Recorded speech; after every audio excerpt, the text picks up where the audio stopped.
The silence that screams. The silence in our house used to be comforting. It wasn't empty. It was filled with the faint hum of the refrigerator, the creak of old floorboards, the laughter of our kids echoing down the hallway. It was the silence of contentment, the stillness of a life we had built together over 11 years. Now that same silence screamed at me. It pressed against the walls, heavy and suffocating, reminding me of everything I had lost and everything I could never get back. Smash that like button, hit subscribe, and keep watching, because the best part's coming up next. I kept asking myself when it started. Maybe it was subtle at first. New friends, new words on her lips that didn't sound like her voice. Little flashes of contempt where there used to be affection.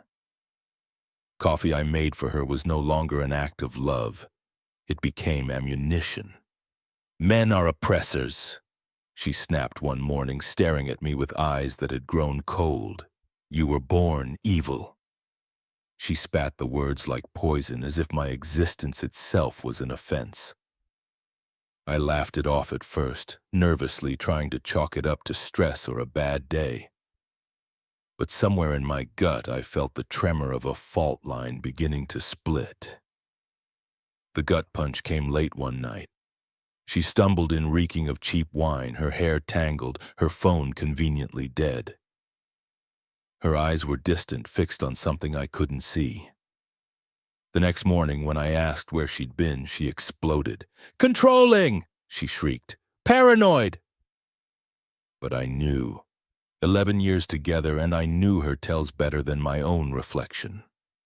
My instincts screamed betrayal.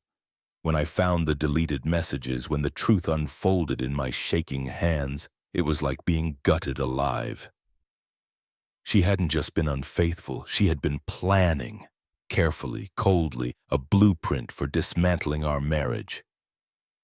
She would demand an open relationship, she wrote, a gateway to parade her affairs in the open. I confronted her over breakfast, the kids safely at my parents'. My heart was pounding so loud I thought it would crack my ribs. I had the recorder running, every detail planned, though inside I was trembling with terror. She floated the idea casually, like we were picking a paint color for the kitchen. "Who is he?" My voice was steel, though I felt like I was drowning. She denied, deflected, smirked. "Don't lie to me," I whispered, shaking with rage and heartbreak. "Lie, and we divorce. Right now, say you understand." Her defiance cracked. I understand." And then the floodgates opened. The confessions poured out, every word another stab wound. 2 married men, one-night stands with strangers, a colleague she was planning to pursue. She said it all with a flatness that chilled me. "It's good for me," she declared, her eyes empty. "You don't own me. You don't control me." At one point, she even had the audacity to offer to set me up with one of her shrill, venomous friends. I stared at her, numb, wondering how this woman, the mother of my children, could be so utterly unrecognizable. I locked myself in my office, her fists hammering on the door while I ran recovery software on her phone. What I found was worse than my nightmares. Photos, texts, plans for nights in motels, a graveyard of betrayal. When I finally emerged, I didn't yell. I didn't weep. I simply handed her the phone and said, "Leave." She ranted as I packed her bags. She threw words like knives, oppression, entitlement, freedom. She raged that I'd never stop her, that I'd have no choice but to accept this new reality. But I just kept folding her clothes, stacking them neatly into a suitcase, the hollow ritual of a man burying his marriage. At the door, her venom finally spent, I spoke. My voice cracked, but it carried the finality of a death sentence. "You're single now. Do whatever you want. My lawyer will be in touch." And then I slammed the door on the woman I'd married, who had already been gone long before I said the words. Her descent was fast and grotesque. Her new friends, those harpies, fed her poison online. They called her brave, empowered, entitled. One even instructed her, accuse him of abuse. Take the kids, take the house, destroy him. I installed cameras around my home. Every creak in the night felt like a threat. My phone buzzed with alerts. I lived in a constant state of readiness, waiting for the attack. Then came the video. The affair partner's wife, shaking, furious, sent it to me. My wife, half-dressed, sprawled in a motel room. The wife's voice screamed in the background, "You did this to me again!" To the kids, I vomited. I couldn't unsee it. I texted her only once after that. Never near me again. You're not my wife. My wife wouldn't destroy her family. Christmas was ashes. I sat our children down, my throat raw, my hands trembling. Mommy doesn't want to be our family anymore. She wants to be with other men. Their sobs shredded me. No battlefield could match that sound. My parents became our anchor, holding us together while I shattered in the quiet. She showed up at their door once, demanding to see the kids on Christmas. My father stood firm, threatening police if she didn't leave. I wept that night until my body gave out, Googling divorce lawyers with eyes too swollen to read. Then came the STD test. Positive. Chlamydia. The betrayal wasn't just emotional, it was carved into my body. Rage, cold, and absolute replaced my grief. Gloves off, I told the lawyer. Full custody. She gets nothing. The legal battles were surreal, almost absurd. She arrived at the divorce meeting late, dragging the lead harpy with her, no lawyer in sight. They sneered, mocked, laughed like hyenas. My lawyer calmly laid out the settlement. $60,000 for equity, full custody for me, no spousal support. Her greed blinded her. She lunged for the pen. Where do I sign? We had the papers notarized that day. She even left her copy on the table as she rushed out to celebrate. It felt too easy. I knew the other shoe was coming. And it did. Like what you see? Click like, hit subscribe, and stay tuned. Let's keep going. Police raided my house one night, a warrant. While I stood outside clutching my terrified kids, they ransacked my home. The accusation? Nonsense.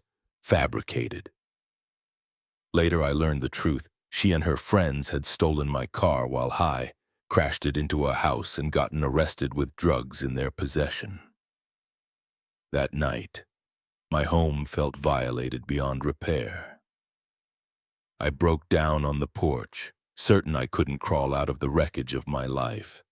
And then, like angels descending, my father and an army of 26 friends and relatives showed up. They scrubbed, repaired, put everything back together while I sat broken. Act by act of love, they restored not just the house, but a piece of me. Court was swift. She didn't even show. Full custody granted to me. On paper I had won, but it didn't feel like victory. I still dreamed of her, the woman she had once been. I still reached for her ghost in the dark, only to wake in sweat and silence. Then came the hospital call. She'd been beaten by her own friends. They suspected she'd betrayed them. And she had, through the spyware I'd installed. Broken jaw, missing teeth. When I saw her, bruised and fragile, something inside me stirred. The old instinct to protect, to rescue, but I smothered it. No, I told her when she asked to come home. No way in hell. Her eyes filled, not with remorse, but with regret for her lost freedom. The final blows landed like a flurry of hammers.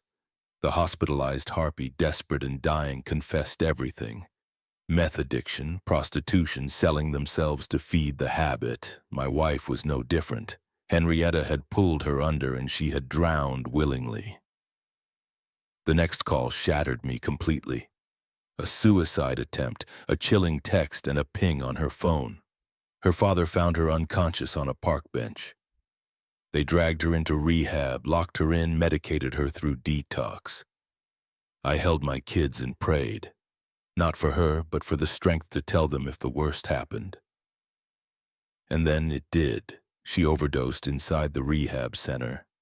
They said she swallowed something they couldn't trace, maybe pills, maybe worse. Either way, the woman I had loved, the mother of my children, was gone.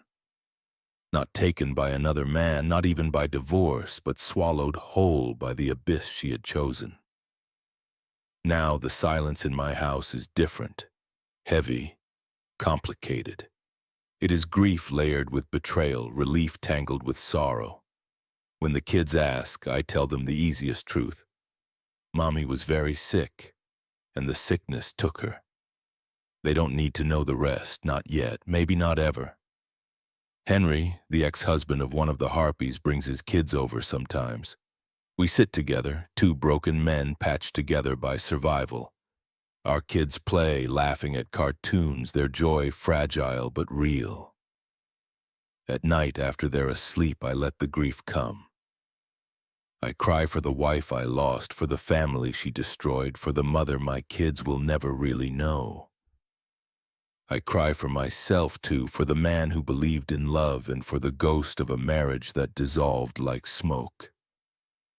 Addiction stole her long before her body died. I just had to bury what was left, and now all I can do is breathe for the kids, for myself. One agonizing step at a time through the wreckage of a life I never imagined I'd have to survive. Because love, when it dies like this, doesn't just vanish.